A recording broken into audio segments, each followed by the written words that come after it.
Mwanaume, wewe ambaye upo kwenye ndoa na unahitaji mzunguko wako ule wa zamani ambao ulikuwa unaweza kufanya tendo la ndoa zaidi ya mara mbili au mara tatu, lakini sasa hivi umeshuka kabisa, aidha unaweza kwenda mara moja tu na hauwezi tena kurudia. My dear live, nisikilize vizuri sana, kwa sababu kuna kitu ambacho kimekusababishia wewe kutokuwa vizuri kwenye mfumo wako wa tendo la ndoa.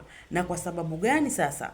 Kwa sababu vyakula ambavyo unaingiza havizalishi lakini mzunguko wako wa damu hauwezi kuzungusha damu vizuri, lakini pia una uzito mwingi, na wengine hawana hata uzito, wapo tu kawaida, lakini tayari damu yao haiwezi kuzunguka vizuri. Ina maana ile damu tayari imegandaganda, haiwi ile nyepesi ambayo ilikuwa inajizungusha au mzunguko wake wa kawaida.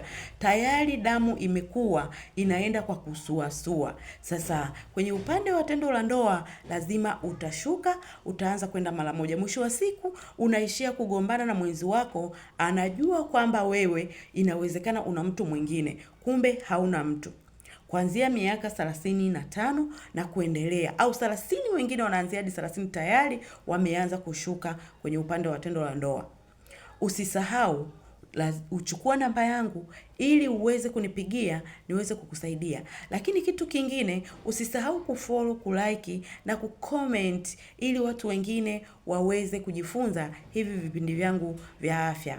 Sasa bwana, unaweza ukawa na hilo tatizo, lakini hilo tatizo kumbe limesababishwa na mfumo tu mbaya wa vyakula. Sasa kuna detox ambayo ipo, unaweza ukaitumia